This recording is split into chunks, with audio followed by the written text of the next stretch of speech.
Begin today the Gemara on Daf Chav Daled Amud Beis, the last two lines on the Amud.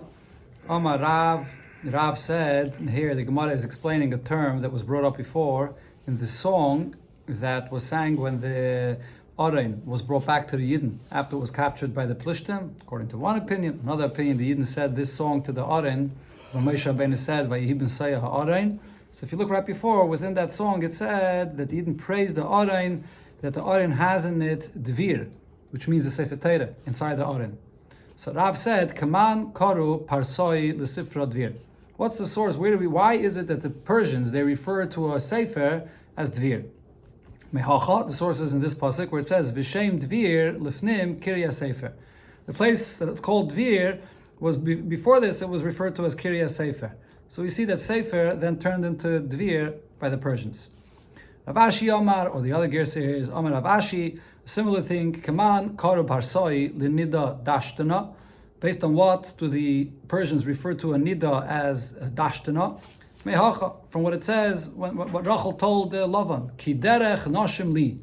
So the word Dashtana is derech noshim. So Rosh Hashanah of derech noshim. That's the term that the Persians use. Okay, now the Gemara brings another story about the sun, the famous story about Shemesh Begiven Daim when the sun stopped for Yeshua when he was fighting a war. And the reason the Gemara is bringing it up here is because the same Amirayim that argued before, which is Rabbi Lazar and Rav Shmuel ben Achmeni, that had an argument regarding the Shira that the Arin said, they also argued about the story here of Shemesh Begiven Daim. There's actually three opinions about this Shemesh Begiven Daim. How long did the sun actually stop in its tracks? So the pasuk says, "Vayidayim Hashemesh v'yareach Amad," that the sun stopped and the moon also stopped, ad Yakum Goi Oivav, until the nation, which are the Yidden, they took revenge of their enemies. Haloi Hiksuva al Sefer Hayosha, and this was already written about before that it's going to happen in Sefer Hayosha. My Sefer Hayosha, when it says it's written in Sefer Hayosha, where was it written? Well, what is Sefer Hayosha? This refers to the Sefer of Bereshis, the Sefer of the Aves, Shenikru Yisharim. They're referred to as Yisharim, Shenema, as it says in the pasuk in this week's parsha, Tomos Nafshi Mois Yisharim. That Bilam said he wants to pass away like the Aves that passed away. Now, okay, so that's the Taich of Yisharim. Now, where was it already written in Sefer Bereshis that this nest is going to happen to Yeshua? So it's written because it says in the brachas of Yaakov, it says, Vizara yeh meloya goyim. When Yaakov gives the bracha, and this is a bracha to Ephraim, and Yeshua, he comes from Ephraim, so it says that his descendants will fill all the nations of the world. Everybody will know about him. So how does this happen? When was there such a great victory that Goyim all over the world know about this? Usually when there's a victory, only the people locally that you defeated them know. So when did it happen that the whole world knew? When the sun stopped for Yeshua, so the whole world saw how the day was longer, so they found out about the great victory of the Yidden and Yeshua at that time. Okay, now here the Gemara brings the different opinions regarding how long did the sun stop for. So the pasuk says, "Vayamed Hashemesh b'chatzei hashemayim." The sun stopped when it was halfway in the sky, meaning by chatzei sayim. And then it says, "V'lei otz lavoi," and it did not set quickly as it usually would. Ki yom tamim. How long did it would delay? Like a full day. Now, so the first thing you see here in this pasuk is that the sun stopped twice. The pasuk says two things. It stopped midday by chatzos, and it also stopped later, a time when it came the time to set. It didn't set at that time. So now, if we come, how long did the sun delay? And it didn't set.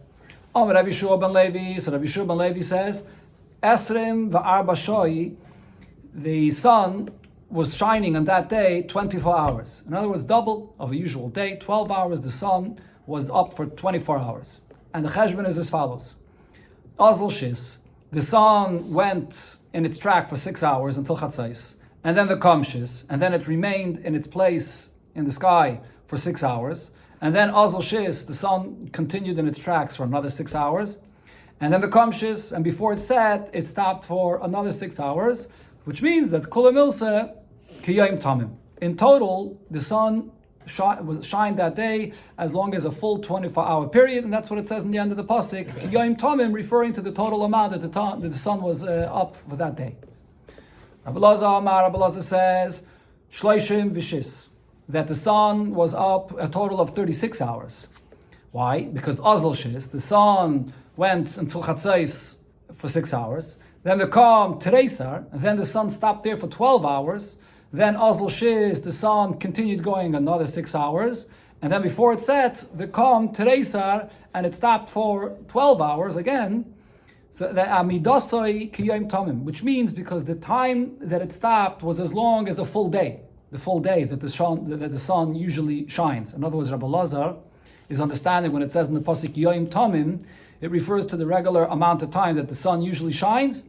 That's the length of time that the sun stopped both times when it stopped. When it stopped in the middle of the day and when it stopped before it set. Okay, so on the third opinion, Rab Shmuel ben Nachmani Amar, Arbaim Ushmaina. The sun was up for a total of 48 hours. And he also learns it in the pasuk. He says as follows, Azal Shis, the sun went for 6 hours, and then the Kam Tracer, it stopped at Chatzais for 12 hours. Azal Shis, it went for another 6 hours, and then the Kam Esrim Va'arba, it stopped for a 24-hour period. Shenemar, and he learns from what it says in the pasuk, V'lei Otz Lavai Kiyom Tamim, that it didn't set quickly, and what amount of time was it delayed, like a full day, which means that in the end, the second time when it stopped for a full 24-hour period. Now, Mikla, from this I understand, the Meikare, when it says in the pasuk before, Vayamed Hashemesh, and there it does not say a full day, that before, Lav Kiyom Tamim Have, over there it didn't stop a full 24-hour period, it stopped only for 12 hours. So, but in total, the sun was up for 48 hours. This is one interpretation of the three opinions here, Rabbi Yeshua ben Levi, Rabbi Lazar, and Rabbi Shmuel ben Nachmani, regarding how long the sun was up by this time. Now, there's another version that it's these three opinions, but they mean something else, and it's actually even longer. So, Eked Amri, others say, B'taisfa Pligi. The amount of time that these three Amirim mentioned, they mentioned the amount of time only regarding the added time, more than the regular 12 hours of the day. All right, so as the Gemara is going to explain here, when Rabbi Yeshua ben Levi said 24 hours, he doesn't mean a total of 24 hours. He was talking about an additional 24 hours. And the same with Rabbi Lazar. When he says 36 hours, he means an additional 36 hours. And the same with Rabbi Shmuel ben Nachmani, he means an additional 48 hours. And the Gemara explains, according to this version, how this works. So Rabbi Yeshua ben Levi, Rabbi Yeshua ben Levi says, Esrim v'aba, that the sun was out an additional 24 hours. How is this? Because Azal Shis, the sun went 6 hours till Chatzais, and then the Kam Tracer, it stopped for 12 hours. Azal Shis, it went another 6 hours, and then the Kam Tracer, and it stopped again for another 12 hours. Amidasai Kiyom Tamim. When it stops, it's the length of a full day of 12 hours, and it stopped for 12 hours, so just the additional time was 24 hours. And Rabbi Lazar, according to this version, Rabbi Lazar says Shloshim V'sheish, that it was 36 hours. So this also means that the additional time was 36 hours, and which means therefore that Azal Shis, the sun went for 6 hours, the Kam, and it stopped Tracer for 12 hours, and then Azal Shis, it went for another 6 hours, and then the Kam, before it set, the sun stopped Esrim Va'arba for 24 hours, and that's why it says V'loi Atz Lavoi Kiyom Tomim. Before it set, it didn't set quickly, and it stopped a 24-hour period, so just the additional time is already a total of 36 hours. And Rav Shmuel ben Nachmani, according to Rav Shmuel ben Nachmani, Arba'am Ushmaina, it was an additional 48 hours, because Azal Shis, it went for 6 hours, and the Kam Esrim V'arba, it stopped by Chatzais for 24 hours, and then again Azal Shis, it went for another 6 hours, and the Kam Chav Dalet, and it stopped again for 24 hours. Why does he say it stopped twice, 24 hours, if it only says in the end of the pasuk that that it stopped for like a period of a full day? Because according to Rav Shmuel Nachmani, makish amidasai libiyasai. We compare when it says the first time in the pasuk that it stopped to what it says in the end of the pasuk when it was setting. Ma biyasai kiyom tamim, just like it says that when it set, it stopped for a full day, 24 hours. Af amidasai kiyom tamim. So too, when it stopped earlier by chatzais, it also stopped for 24 hours. Dr. Gemara Tana, we learned in Abraisa.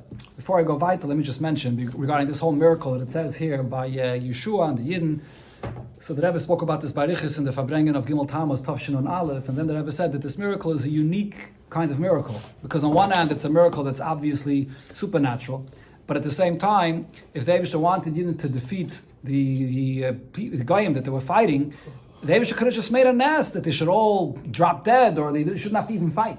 Why stop the sun to give them more daylight time so they can fight? The nest could happen that they wouldn't have to fight.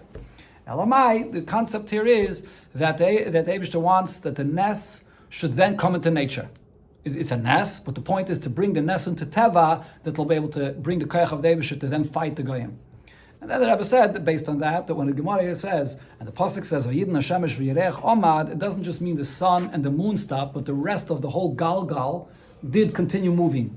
Because together with the sun and the moon, there's the entire Galgal, the whole galaxy, everything stopped. The whole entire Teva stopped, because the point was that this nest should affect the entire nature. Tana and Abraisa we learned, Kishem Shomdo Lechama Yeshua, just like the sun stopped for Yeshua, Kach Omdo Lechama LeMoshe Ulanagdim Ben Gurion. It also happened before that it stopped by Moshe Rabbeinu, and it also stopped for Nagdim Ben Gurion. Yeshua Kroi. So that it stopped by Yeshua, so we have the psukim that we mentioned before. Nagdim Ben Gurion, the story regarding Nagdim Ben Gurion, so that's a Gemara. That we have a tradition for the story that happened by Nagdim Ben Gurion, which the Gemara brings in Masechta Tainis. You probably know the story that Nagdim Ben Gurion borrowed 12 wells for the Yidden that came to be Oile Regal, because there wasn't enough water, and he promised this person that at a certain date he's going to get his water back because it's going to rain. And then it came that day and it didn't rain, and the guy comes to him and says, "No, give me back my money. It's not raining." And it was very close to night, and Nagdim Ben Gurion davened, and it began to rain, and it filled up his wells even more than it was when he borrowed it from him. So he came to the guy and said, "Give me back for the extra that you got." But the guy said, "But it's already nighttime," and he said it's going to be during the day. So he davened again, and the clouds dispersed, and the sun came out, because the sun had stopped in its tracks and came out for him, so he shouldn't have to pay him back anything. That's the tradition about the story of Nagdim Ben Gurion. Now, L'Moshe Minolan, from where do we know that by Moshe Rabbeinu it stopped as well? Asya, we learn out, the Gzeir Shav, it says Ochel by Yeshua, and it says Ochel by Moshe. Ksiv Ochel Teis Pachtocha. By Moshe Rabbeinu it says, I began to give your fear over the Goyim. Uksiv by Hossam, it says as well by Yeshua, Ochel Gadelcha, and it began to make you great. So we compare the two, that he experienced the same thing like by Yeshua. But Rabbi Yochanan says, Asya, taste. The Gzeir Shav is the two words of taste, because Ksiv Acha, Ochel, taste Pachtocha, Ksiv B'Yeshua, B'Yayim, taste, Hashem is Ha'amayri. So those two words is the Gzeir Shav that the same happened by Moshe. The source that by Moshe Rabbeinu, the sun stopped for him, you can see it from the Lashon of the Pasuk itself, because it says, Asher Yishmon Shemacha. They'll hear about you. And all the Goyim in the world will be afraid of you. When? What caused that all Goyim in the world were afraid of Moshe? So it must be because they all Goyim saw that the sun stopped also at the time of Moshe. The Gemara asks on this, but it says in the Pasuk by Yeshua, that this event that happened, that the sun stopped, it never happened before and never happened later. So how can we say here that it happened before by Moshe and then by Nagdim Ben Gurion? Answers the Gemara, or you can answer, it did stop earlier and later, but not for such a long period of time as described before, different opinions.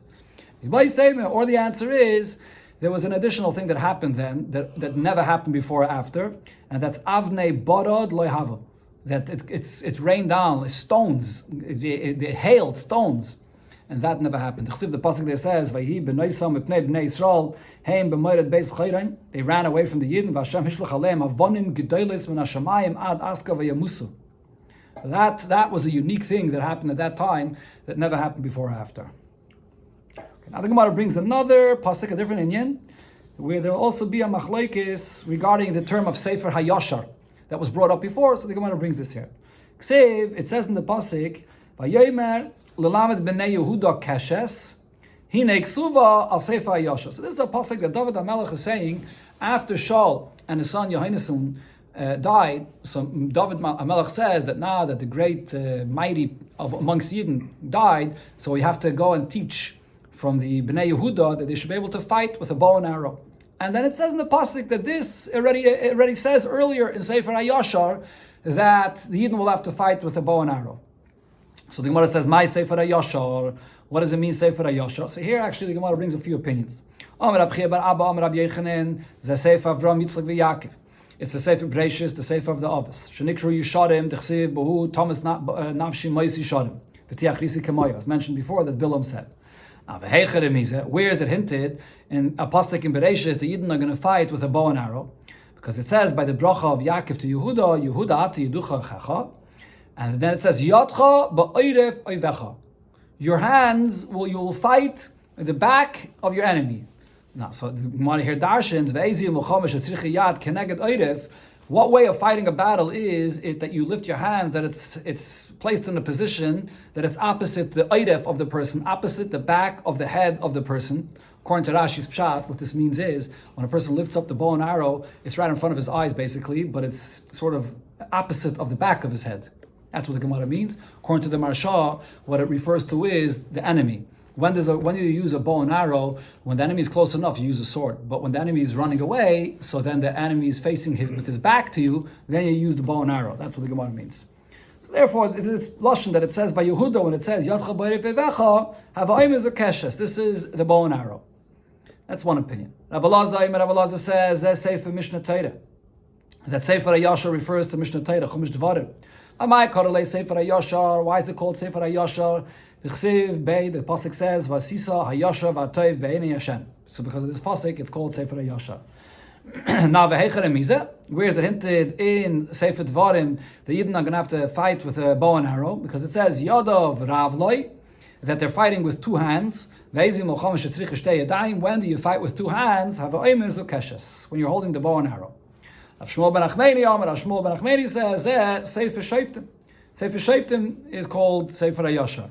Why is it referred to with this term? D'chsev bayomim aheim ein melech b'Yisrael ish hayashar be'einov yaseh. So this is actually something negative, that Yashar, people did whatever they seemed fit in their eyes. Where is it hinted in Sefer Shoftim? The Yidden are going to fight with bow and arrow, because it says Laman das doires b'nei Yisrael lelamdei milchama, that in the future generations of Yidden they're going to have to be taught how to fight in the war. What kind of war that they have to teach the warriors how to fight? This is with a bow and arrow. When you fight with a sword, it doesn't take that much skill to teach how to fight, but with the bow and arrow, that's what it means that they have to be taught.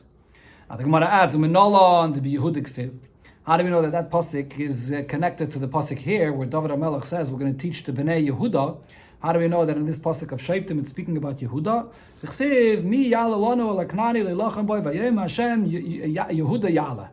Yehuda will be the one that will go up and will fight. Okay, the Gemara now brings another pasuk. That speaks about Pshat in the pasuk, that it also brings here from Rav Shmuel ben Achmeni. I think that's the connection here. It brings a few opinions, the same Amirayim that it mentioned before. Pasuk says, "Vayarem hatabach es hashoik v'ha'aleha, and vayasem lifnei Shaul." This is a pasuk that's speaking about the first time Shmuel met Shaul HaMelech to anoint him as a king. So when he came to Shmuel, he told the butcher to prepare a thigh of an animal and what's on it, and he placed the food in front of Shaul. So here the Gemara brings a few opinions. Mai v'ha'aleha. Together with the thigh, what else was on top of the thigh that he served to Shaul HaMelech? Rabbi Yochanan says, Shoik va'alya. He served him a thigh with a tail, and so mai v'ha'olel. Why does it say this is on it? Because the mispacha shoik la'alya, because the thigh is right near the tail. Rabbi Lazar says, Shoik v'chaza. It refers to the thigh and a breast. Mai v'ha'olel. Why does it say this is on it? Because the machis le'chaza ilavei the shoik kiboya nufi amanfile. When you do the tenufa, kayin and the Avoda in the Beis HaMikdash, you place the breast on top of the thigh, and that's how you do the tenufa. Rabbi Shmuel ben Achmeni Amar, Shoik v'shoifi. This is the thigh with another part of the animal, which is a cap that's he served. Mai v'ha'olel shoifi ilavei the shoikoi. This cap is in the animal on top of the thigh. Okay, that's the conclusion of this Agadata. The Gemara now goes back to the halacha that it said in the Mishnah in the beginning of the Perek. What did it say? That a woman should not seclude herself and be alone with a guy. because there's a concern that he may have a relation with her. Gilead Arayis. So the Gemara b'mayas ginon, what is the case here? Is it a woman with one guy? Why are we saying that only by a guy? She shouldn't be alone with a guy. Does that mean that in such a case by a yid this would be allowed? But of course there's the Isser of Yichud. A man should not be alone with two women. Ella. Okay, so that now if a man shouldn't be alone with two women, definitely not with one woman. So why are we saying that this is an Isser only by Goyim? So Ella, the Gemara tries to say, Betlosa, we're talking here over here about that in a case of three men. So if there's three men Yidden, so then a woman is allowed to be alone with them. But if it's Goyim, even if it's three, it's not allowed. And that's what the Mishnah is saying. But the Gemara says, not necessarily. By Yidden, it's also not allowed. Because the Chvasa, Gabi Yisrael, similar to Goyim, Yidden which are of a similar level, Lahavdal of a Goy, Beprutzen, if it's Yidden that are not people that have a moral behavior, Mishari, is it allowed for a woman to be even with three men? We learned in the Mishnah, a woman is allowed to be alone together with two men. And this, that it's allowed with two, and that's if they're behaving appropriately. But if they're immoral, even with 10 men, it's also not allowed. And the Gemara brings the story. There was once an incident that happened. 10 men took out a woman as if she's dead, and they're going out to bury her, all for the purpose of doing an Avoda with her. So if so, over here, why does it say that she shouldn't be alone with men, Goyim, even if it's many, of the same quality? By Yidden, it also wouldn't be allowed. And says the Gemara, the case over here is as follows. When the wife of this man, of these Goyim, are there in the city with them. So the guy does not look over her husband to be sure that he doesn't do an Aveda. She's not makbid. She does her Avedas, he does his Avedas, she doesn't care.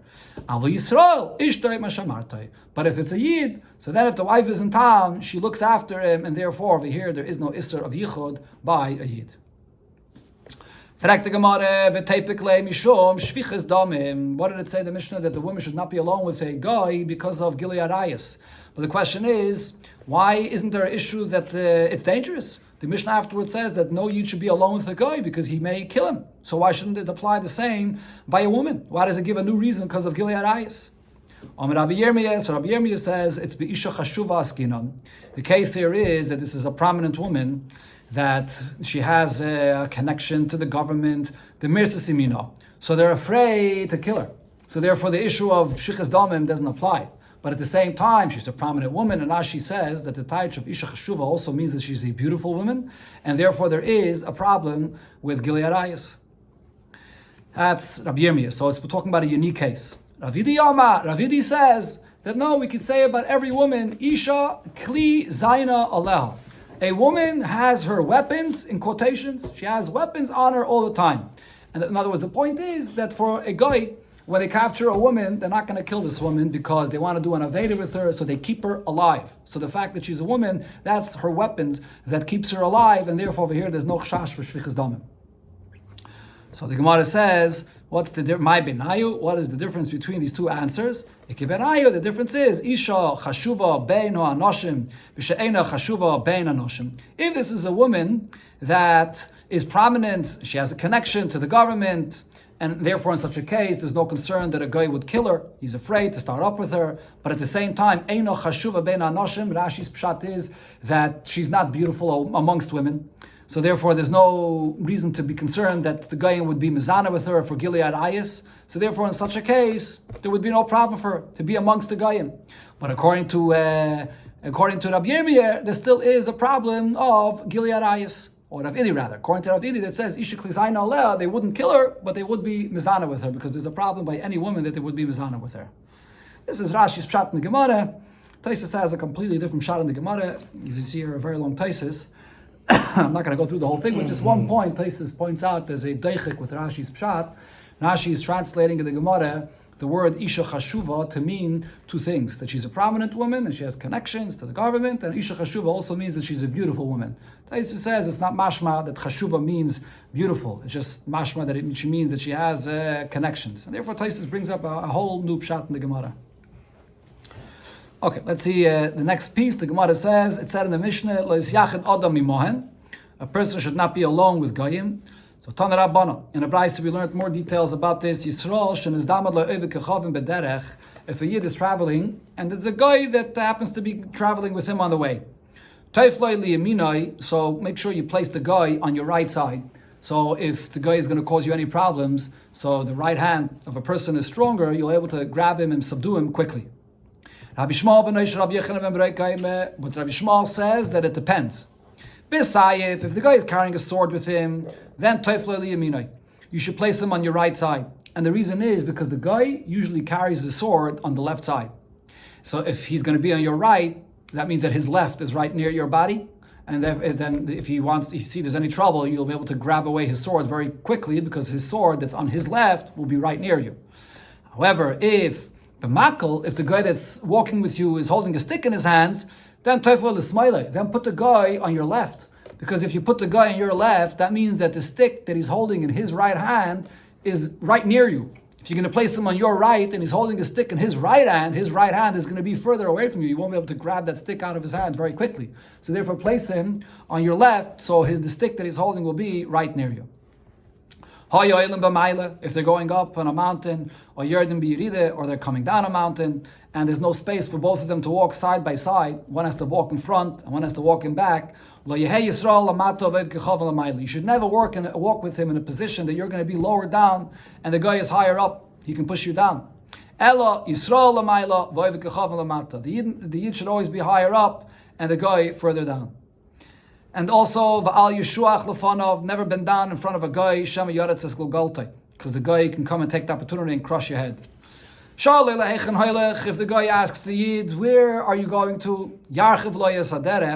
You should tell him a way, a location, or a destination further than where you're actually going, because then if the guy wants to harm you, he'll think that he has more time, and then you leave him earlier on. Like we find that Yaakov Avinu did this with Esav. The Chsiv, as the pasuk says, that he tells him that I'm going to come and follow you until where you live in Seir. But then the pasuk says he didn't follow him. He only went until Sukkot. He didn't follow him all the way all the way to Seir, in order that he shouldn't harm him. And the Rebbe speaks about this Gemara, Barichas and Nesicha in Parshas Vayishlach, where the Rebbe explains different opinions, whether this is lahalacha or not lahalacha, if it's negei b'zman hazeh or not. And also negei to Yaakov, the point is that even though Yaakov knew that it wasn't yet the time for Mashiach to come, he saw that Esav wasn't ready, but nevertheless Yaakov is saying that I'm on my way. Every step where a Yid is in Golos, whatever he does, even if it's not yet the final step of Mashiach coming, but it's a step, I'm coming there. That's what a Yid is always aiming for. He's always thinking about that what he's doing is bringing Mashiach. That's what really Yaakov was saying. So the Gemara brings two incidents that happened where the Chachamim put this in practice. So there was a story with the students of Rabbi Akiva. They were on their way to Chziv. Pogah ben Listim, so bandits attacked them. Amru lehen, and they said to the Yidden, where are you traveling to? Amru lehen, so they told them a destination much further, La'akai. We're going all the way to Akai. Then Kivin Shegil Chziv, as soon as they came to Chziv, Pirsh, they separated, they started leaving them. Amru lehen, Talmidei atem. So the bandit said to them, whose student are you that you learned to do this, to fool us, and you're leaving us early? Amru lehen, Talmidei Rabbi Akiva. We're the students of Rabbi Akiva. Amru lehen, so they list them, they said to the students of Rabbi Akiva, Ashrei Rabbi Akiva v'Talmidav, fortunate is Rabbi Akiva and the students, Shelo yapaga bem adam ra me'olam, that a bad person never hurt them. Another incident that happened, Rav Menashe have ozel lebei Tursa. He was on his way to a place called Beit Tursa. Pogebe Ganvi, so robbers attacked him. Amr Lehen, they asked him, La'ana Ka'azlis, where are you heading to? Amr Lehen, so he gave them a destination further, L'Pumpadisa. I'm going all the way till Pumpadisa. Matu Beit Tursa, when they came to Beit Tursa, Parish, he was going away from them. Amr Lehen, so the robbers asked, Talmide the Yehuda Rama'at? Are you students from Rabbi Yehuda, which is one that taught you how to trick us? The Yehuda, that was what they asked. Amar Lahu. So the students or Rav Menashe, that is, and the ones that were with him, said to them, or rather, Rav Menashe doesn't say anyone else was with him. Rav Menashe said to the robbers, Yadisulei, do you know Rav Yehuda? Yeheirave, let it be the will of Hashem, the leheva hana inchi b'shamte, that these people, these robbers, should be placed in an excommunication. In other words, he cursed them that they should have no success in what they're doing as robbers. So Oslu, these robbers went, Avdu, Genifse, they continued trying to steal from people, Esrin, Vitart, and Shnin. For another 22 years they tried their luck, and they couldn't succeed because of this curse that Rav Menashe cursed them in the name of Rav Yehuda. Kivin the Chazal, when they saw, after trying again and again for 22 years, right, one of the things it said about a Ganav and Hayem Yem is that a Ganav is very persistent. He always tries again. So they were trying for 22 years. Then Asul Kulu, they all came, and Tavu Shamtayu, or the Bachads, the Lishru Shamtayu, they came and they demanded that the Chayrim against them should be undone, that they're going to stop their ways. But there was one weaver that was amongst them that did not join them, Lishru Shamte, to undo this Chayrim. And what happened? They all got saved, but this one that didn't come along with them, Achle Arye, a lion ate him up. And regarding this incident, Haine Damri Inchi, this is what people say, Girdana, the late Taizen, Shata Batzir Mishni. This weaver that was not humble to come and ask to remove the excommunication. He was embarrassed, he wasn't humble enough, so years got cut off of his life. These are the two incidents, one with Rabbi Akiva, or Talmidei Rabbi Akiva, and one with Rav Menashe. So the Gemara just says an interesting comment on this. See the difference between the bandits that encountered the students of Rabbi Akiva. When they did, and they heard that they're the students of Rabbi Akiva, so they praised Rabbi Akiva. And even though they were bandits, they were listim, Rashi says, they're not just stam robbers. But yet, even those on the lowest level, but in Eretz Yisrael, they praised Rabbi Akiva. But the Ganavim in Eretz Yisrael, so when they heard that he was used Rabbi Yehuda's advice to delay or to show the destination further away, they spoke negatively against Rabbi Yehuda, that is. That shows you that they're on the lower level. This brings out the praise of Eretz Yisrael, the shvach of Eretz Yisrael. That's what Rashi says.